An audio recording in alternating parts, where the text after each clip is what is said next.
A good writer must also be a good reader. So, fellow writers, what are you reading these days, and what lessons can you learn from it to apply to your own writing?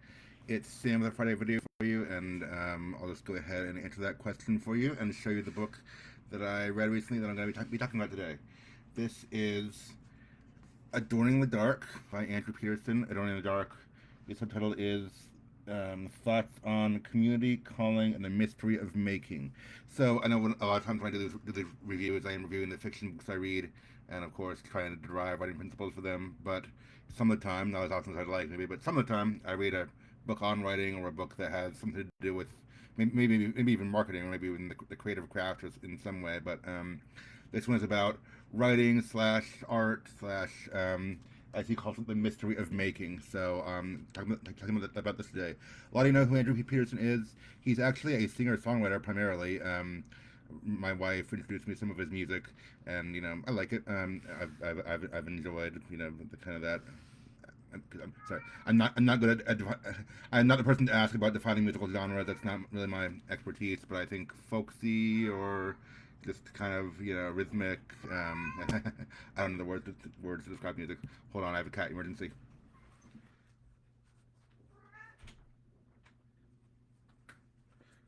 Okay, here we go. Um, Yeah. So Andrew Peterson, primarily a singer-songwriter, but he's also written some books, some fiction books, at least one series, the Wingfeather Saga, which is like I think a fantasy series for young adult audience, and they recently made an animated series about it. I have not yet read the Wingfeather Saga, so if that's heresy saying that, then I'm sorry. Um, I no, I probably will get like yeah, excuse me, can't talk today. Yeah, water. Wing Foot Saga, I probably will get to it eventually. It is more young adult. I wasn't immediately drawn to that. I know there are adults who read young adult books. That's okay if that's what you like.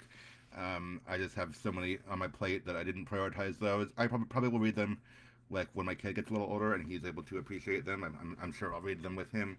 I'm looking forward to reading some longer books with him maybe. So I have not read his books, Andrew Peterson's books, except for this one now.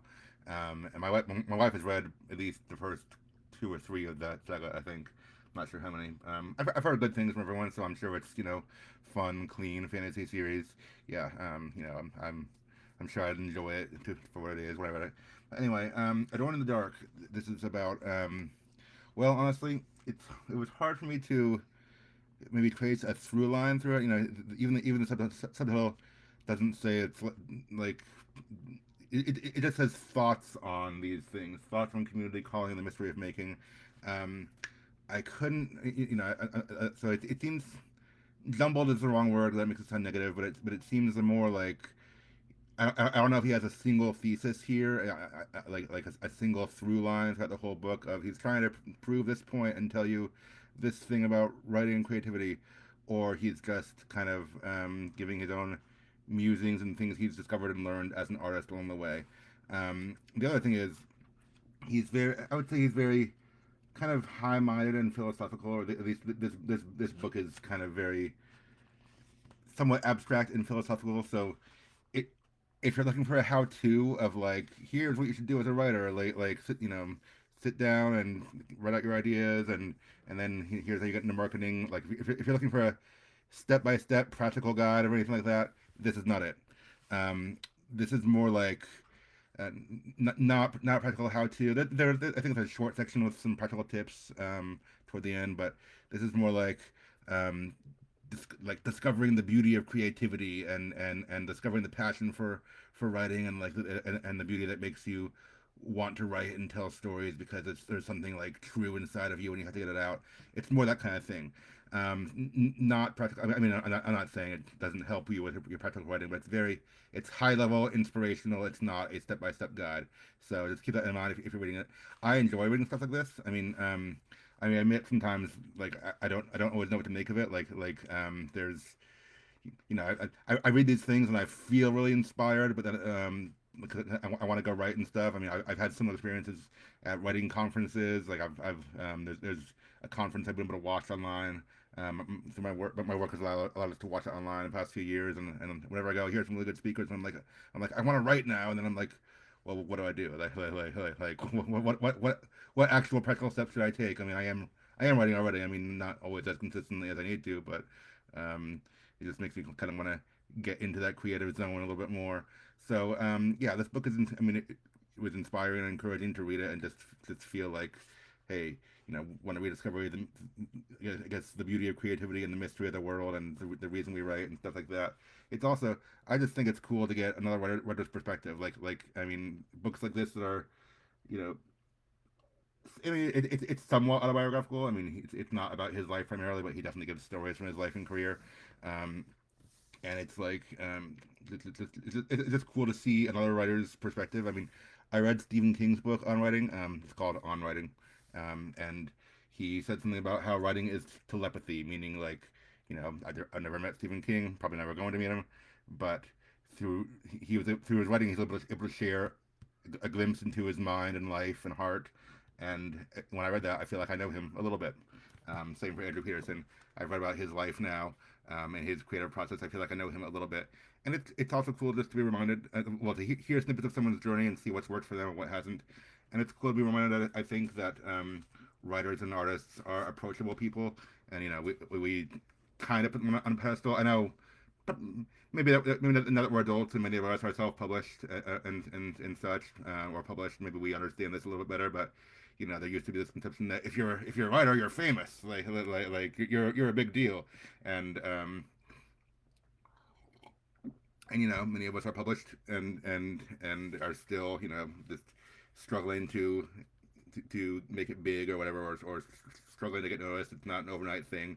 So I mean, Andrew Peterson, he seems to be doing well for himself. I mean, I'm sure he's not a millionaire or whatever, but he has, he is having some success.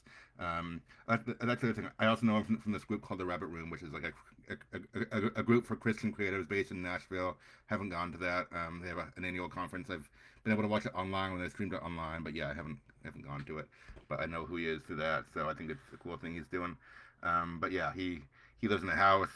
I mean, he actually describes some of his house here, and how that's part of how even like um, working in the land and doing architecture and stuff, which I know nothing about, is a form of pursuing creativity and beauty for him and his family, which I think is cool. But I mean, he has, I think, three-ish kids. It says, lives in a house in Nashville. I mean, yeah, so I'm sure he's able to support himself, but doesn't sound like he's rolling in the dough. He's still a somewhat indie author artist, and is he's big in a circle of a circle who knows him, but like he's not playing the Super Bowl halftime show or anything like that. So yeah, he actually told a story in here, and it's an interesting one, where like where like someone he was at the bookstore, and someone was looking for his books. Like he overheard someone asking about his books, and he went up and like he overheard a customer asking, "Do you have this book by Andrew Peterson?"